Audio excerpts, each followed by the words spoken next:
আজকে বাছাই করা কিছু গুরুত্বপূর্ণ প্রশ্ন ও উত্তর সম্পর্কে আলোচনা করলাম। যদি প্রতিদিন আপনি কম্পিটিটিভ এক্সামের প্রিপারেশান নেন তাহলে আমার এই চ্যানেলটি সবার আগে সাবস্ক্রাইব করে রাখুন। চলুন কথা না বাড়িয়ে ভিডিওটা শুরু করা যাক। ফার্স্ট প্রশ্ন, ভারতের বৃহত্তম পেট্রো রাসায়নিক শিল্প কোনটি?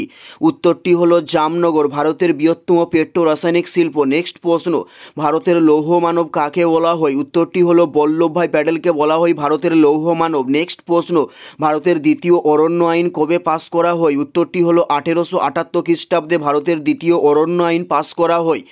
নেক্সট প্রশ্ন, অ্যামোনিয়া অণুতে সমযোজী বন্ধনের সংখ্যা কটি? উত্তরটি হলো 3টি। অ্যামোনিয়া অণুতে সমযোজী বন্ধনের সংখ্যা উত্তরটি হলো 3টি। নেক্সট প্রশ্ন, মানব দেহে অবস্থিত স্নায়ুর সংখ্যা কত? উত্তরটি হলো 31 জোড়া। মানব দেহে অবস্থিত স্নায়ুর সংখ্যা উত্তরটি হলো 31 জোড়া। নেক্সট প্রশ্ন, বিশ্ব পরিবেশ দিবস কবে পালন করা হয়? উত্তরটি হলো 5ই জুন বিশ্ব পরিবেশ দিবস পালন করা হয়ে থাকে।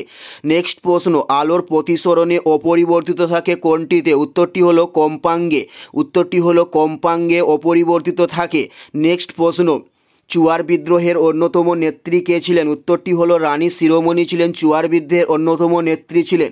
উত্তরটি হলো রানী শিরোমণি। নেক্সট প্রশ্ন, এসআইতে আধানের একক কি? উত্তরটি হলো কুলম্ব। এসআইতে আধানের একক উত্তরটি হলো কুলম্ব এসআইতে আধানের একক। নেক্সট প্রশ্ন, ভারতী বিশ্ববিদ্যালয়ের উপাচার্য কে ছিলেন? উত্তরটি হলো রবীন্দ্রনাথ ঠাকুর ছিলেন বিশ্বভারতী বিশ্ববিদ্যালয়ের উপাচার্য।